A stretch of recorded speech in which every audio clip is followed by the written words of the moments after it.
नमस्कार, मैं हूं आमिल बेग। आप देख रहे हैं सिटी बुलेटिन न्यूज़। पेश हैं आज के प्रमुख समाचार। श्री राम जन्मभूमि तीर्थ क्षेत्र ट्रस्ट के अध्यक्ष महंत नृत्य गोपाल दास के जन्मोत्सव में गुरुवार को देश भर से संत धर्माचार्यों का जमावड़ा लगा। इसके साथ ही उत्तराखंड के और मध्य प्रदेश के मुख्यमंत्री मोहन यादव, दक्षिण भारत के प्रमुख पीठाधीशों के साथ हरिद्वार, प्रयागराज, मथुरा, वृंदावन, गुजरात, पंजाब, मध्य प्रदेश से भी संत महंत यहां पहुंचे। डॉक्टर सुब्रमण्यम स्वामी, आचार्य प्रमोद कृष्णन, विश्व हिंदू परिषद से दिनेश कुमार, चंपत राय, उड़ापी पीठाधीश्वर, विश्व तीर्थ प्रसन्नाचार्य, मुंबई से स्वामी गोविंद देवगिरी आदि उनके जन्मोत्सव समारोह में आज शामिल हुए। बता दें कि 14 जून से भागवत कथा का आयोजन यहां चल रहा था। सम्मेलन में साधु संत आज राष्ट्रीय चिंतन करेंगे। धर्म रक्षा के लिए हमें अपने आप को कैसे मजबूत करना है, इस पर भी मंथन हुआ है। महंत नृत्य गोपाल दास के जन्मोत्सव के मौके पर आयोजित धर्म संसद में भाग लेने पहुंचे आचार्य प्रमोद कृष्णन ने आज कहा कि अयोध्या आना परम सौभाग्य का विषय है। अयोध्या की माटी को माथे पर लगाना सौभाग्य की बात है। नृत्य गोपाल दास एक ऐसे महापुरुष हैं जिन्होंने सनातन के लिए बड़ा कार्य किया है। देश के कोने कोने से संत आज नृत्य गोपाल दास की जन्मोत्सव पर आमंत्रित हैं। मैं भी कल की धाम से अयोध्या धाम महाराज जी के लिए शुभकामना संदेश लेकर पहुंचा हूं।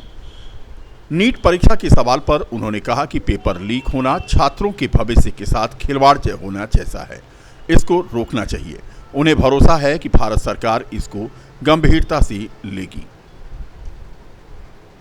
कुल मिलाकर के आज धर्म संसद में कई धर्माचार्य पहुंचे। श्री राम जन्मभूमि तीर्थ क्षेत्र ट्रस्ट के अध्यक्ष महंत नृत्य गोपाल दास के जन्मोत्सव के उपलक्ष्य में पूर्व केंद्रीय मंत्री सुब्रमण्यम स्वामी भी पहुंचे और प्रधानमंत्री को तीसरी बार प्रधानमंत्री बनने के सवाल पर उन्होंने कहा कि वह कितने दिन तक रहेंगे। भारतीय जनता पार्टी की संसदीय मीटिंग में उन्होंने किसी को नहीं बुलाया, बल्कि बाहर से 2 लोगों और 5-6 लोगों को बुलाकर फैसला ले लिया। उन्होंने कहा ना तो पार्टी की तरफ से मीटिंग हुई और ना ही संगठन की तरफ से कोई मीटिंग हुई। जबकि उन्होंने कहा कि उलझन में उन्हें कुछ समझ में नहीं आया। वैसे तो वह चुनाव हारे हैं, उनको चुपचाप जाकर विपक्ष में बैठ जाना चाहिए था। मध्य प्रदेश के मुख्यमंत्री मोहन यादव भी आज मणिराम दास छावनी पहुंचे और महंत नृत्य गोपाल दास की जन्मोत्सव समारोह में शामिल हुए। तो कुल मिलाकर के आज महंत नृत्य गोपाल दास की जन्मोत्सव समारोह में देश भर के धर्माचार्य, संत महंत और राजनीतिक व्यक्ति भी पहुंचे। श्री राम जन्मभूमि न्यास के अध्यक्ष और श्री कृष्ण जन्मभूमि न्यास के भी अध्यक्ष श्रीमान नृत्य गोपाल दास जी परम पूज्य महाराज जी का जन्म दिवस है और उनके जन्म दिवस के अवसर पर चलने वाले 7 दिवसीय कार्यक्रम का समापन है अयोध्या धाम में। हमने अपनी आंखों से देवताओं को तो नहीं देखा है, लेकिन ऐसे दिव्य पुरुषों को देखकर आभास होता है कि देवता का स्वरूप क्या होगा, उनका जीवन क्या होगा। हमारे सनातन संस्कृति में संत परंपरा ये हम सबको सदैव प्रेरणा और आदर्श के साथ हम सबको जीवन जीने की कला भी सिखाती है और वो जीते जी जैसे सूर्य तप करके बाकी सबको ऊर्जा देता है, ऐसे संत परंपरा हमारी हिंदू संस्कृति, सनातन संस्कृति को न केवल आधार प्रदान करती बल्कि आशीष से उनके जीवन में सुमार्ग के रास्ते खोलती है। उनके जन्मदिवस के अवसर पर मैं शामिल हुआ। मेरे साथ हमारे पूर्व मंत्री, पूर्व सांसद श्रीमान जयभान सिंह पवैया जी भी मौजूद हैं। हम सब मिलकर के मध्य प्रदेश की धरती से आज अयोध्या उत्तर प्रदेश की धरती पर आए हैं। मैं अपना सौभाग्य मानता हूं कि महाराज जी के जन्मोत्सव पर मुझे आने का मौका मिला है।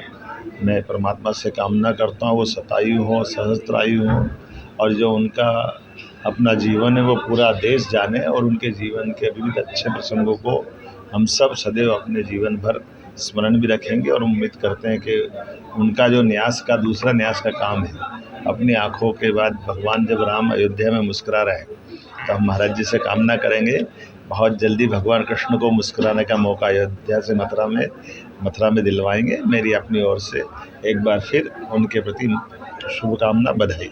सर, पूरी की पूरी सीटें मध्य प्रदेश में आपने जीत ली, तीसरी बार अरे लगा। तो आनंद आ गया, इसमें भगवान का आशीर्वाद है, महाराज जी का आशीर्वाद है, जीत का जश्न तो है ही है।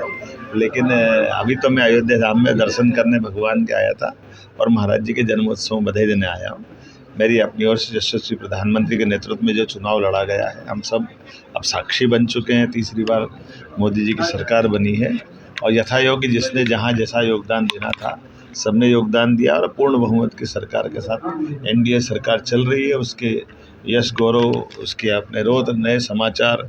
कल ही खरीफ की 14 फसलों का एमआरपी जो बढ़ाई गई है, ये किसान वर्गों के लिए बहुत बड़ी सौगात है।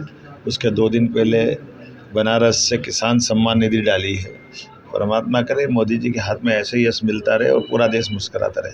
महाराज जी का जन्म उत्सव का कार्यक्रम है, हम सब आए हैं। भगवान से हम प्रार्थना करते हैं कि वो एक सिद्ध महापुरुष हैं और उनका सानिध्य, उनका आशीर्वाद हमें बना रहे, वो स्वस्थ रहें, दीर्घायु हों, ऐसी हम कामना करते हैं। जिस तरह से अयोध्या में पूर्ण बहुमत सरकार नहीं बन पाई है और यहाँ से हार गई है भाजपा, क्या कहें इसमें? अयोध्या ना कभी हारी है, ना कभी हारेगी।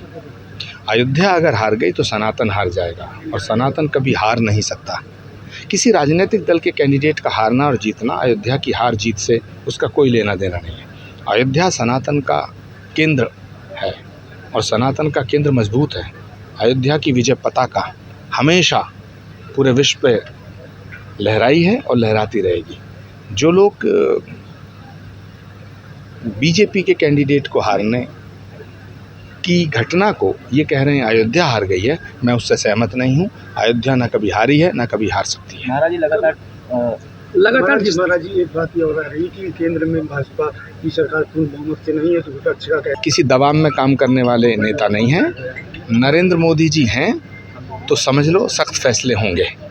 नरेंद्र मोदी किसी के दबाव में नहीं आते हैं, देश हित में। अयोध्या में इस सम्मेलन में उपस्थित होने के लिए मुझे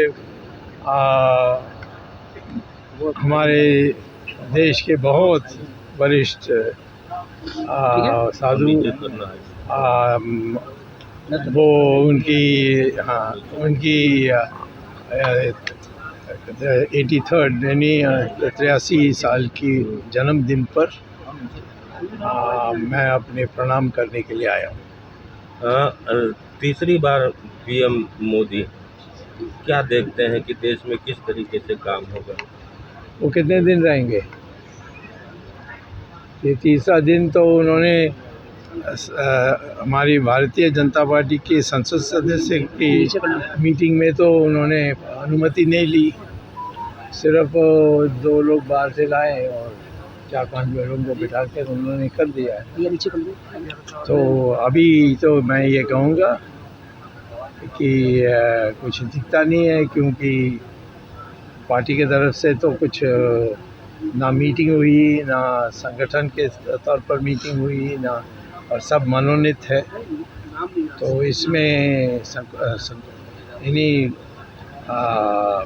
लोगों को उलझन में समझ में नहीं आती क्या होने वाला। वैसे चुनाव तो हारे थे, इसमें तो दो राय नहीं। और हारने के बाद उनको या विपक्ष में जाकर बैठ जाना चाहिए था, या इस प्रकार की खिचड़ी बनानी थी तो उनको हटना था। प्रदेश उद्योग व्यापार मंडल अयोध्या द्वारा प्रदेश नेतृत्व के निर्देश पर पूरे उत्तर प्रदेश में नजूल की संपत्तियों के अधिग्रहण करने संबंधित प्रदेश की राज्यपाल द्वारा 7 मार्च 2024 को जो अध्यादेश जारी किया गया था, इसको लेकर के विरोध प्रदर्शन किया गया। व्यापारी, उद्यमी और समाज के सभी वर्गों के लोगों में इस अध्यादेश को लेकर के चिंता है। आज एक ज्ञापन उत्तर प्रदेश उद्योग व्यापार मंडल ने इसके विरोध में सौंपा।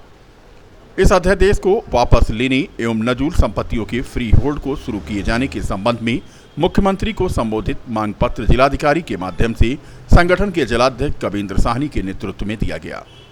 जिलाध्यक्ष कविंद्र साहनी ने बताया कि पिछले 100 वर्षों से अधिक समय से पूरे प्रदेश में नजूल संपत्तियों का उपयोग समाज के विभिन्न वर्गों द्वारा व्यावसायिक, औद्योगिक और रिहायशी के उद्देश्य से किया जा रहा है। व्यापार मंडल इस अध्यादेश का विरोध करता है। आज ये 7 मार्च को राज्यपाल जी का एक वो अध्यादेश जारी हुआ था नजूल भूमि के संबंध में कि नजूल भूमियों का अधिग्रहण कर लिया जाए। तो 100 साल से लोग जगहों पे रह रहे हैं, तो व्यापार मंडल हमारा इस अध्यादेश को वापस लेने की मांग करता है। और दूसरी हमारी मांग है कि जो फ्री होल्ड बंद है उसको चालू किया जाए, जिससे लोग अपनी ज़मीनों का, दुकानों का फ्री होल्ड करा सकें। क्योंकि आसपास के जगहों पे उत्तराखंड में और प्रदेशों में ये जारी है और फ्री होल्ड जगहें की जा रही हैं। तो हम लोगों की यही मेन मांग है कि एक तो अध्यादेश को समाप्त किया जाए, वापस लिया जाए, और दूसरी चीज़ फ्री होल्ड प्रक्रिया जो है, जो बंद चल रही है, उसको दोबारा चालू किया जाए न्यूनतम रेट पे। जिलाधिकारी महोदय को हम लोगों ने ज्ञापन दिया है, मुख्यमंत्री को संबोधित ज्ञापन है, और ये पूरे प्रदेश में ज्ञापन हमारे व्यापार मंडल की ओर से दिया जा रहा है। Max super speciality hospital Lucknow ने आज देवा हॉस्पिटल अयोध्या के सहयोग से नेफ्रोलॉजी, बेस्ट सर्जरी और मेडिकल ऑन्कोलॉजी विशेषज्ञताओं के लिए अपनी विशेष मल्टी स्पेशलिटी ओपीडी सेवाओं के शुभारंभ की घोषणा की। पत्रकार वार्ता के दौरान नेफ्रोलॉजिस्ट और renal transplant physician doctor Venkatesh Thammisetty, स्तन कैंसर और hormone doctor Farha Arshad, OPD सेवाओं और कीमोथेरेपी डॉक्टर मोहम्मद सुहेल ने ये जानकारी दी। उन्होंने कहा कि हॉस्पिटल ने रोगियों की सुविधा के लिए यह ओपीडी सर्विस लॉन्च की है। मैक्स हॉस्पिटल की यह पहल रोगियों को अब दूसरे शहर या राज्य की यात्रा किए बिना आसानी से और बेहतरीन स्वास्थ्य सेवा की सुविधा उपलब्ध कराएगी। यह पहल अयोध्या और आसपास के इलाकों में रहने वाले लोगों के लिए स्वास्थ्य सेवाओं में सुधार लाने के लिए शुरू की गई है। मैं डॉक्टर वेंकटेश हूँ। हम हर महीने सेकेंड सैटरडे को देवा हॉस्पिटल, जो रजनीश वर्मा सर का है, 11 o'clock to 2 o'clock अवेलेबल रहेंगे। किडनी रिलेटेड जो भी बीमारी का परामर्श है उधर हो सकता है। ओवर। ये देवा हॉस्पिटल डॉक्टर रजनीश वाले में, यहाँ हम लोगों ने मैक्स हॉस्पिटल ने एक ओपीडी का शुरू किया है, जिसमें छाती की बीमारियों की, ब्रेस्ट मीन्स महिलाओं की छाती की बीमारी, और जो कैंसर की बीमारी है उसका हर थर्सडे, मतलब हर महीने का तीसरा गुरुवार थर्सडे जो होता है, उसमें हम लोग सुबह 11 बजे से 3 बजे तक की ओपीडी रहेगी, जिसमें सारे मरीज़ों को इस बीमारी के जो हैं वो देखा जाएगा और बताया जाएगा। और डॉक्टर वेंकटेश हैं, ये किडनी की बीमारी के स्पेशलिस्ट हैं, तो ये हर सेकंड सैटरडे, हर महीने के दूसरे शनिवार को देवा हॉस्पिटल में सेम टाइमिंग्स में उपलब्ध रहेंगे। अच्छा, जो यहाँ तो हम लोग ने ओपीडी की फैसिलिटी शुरू करी है।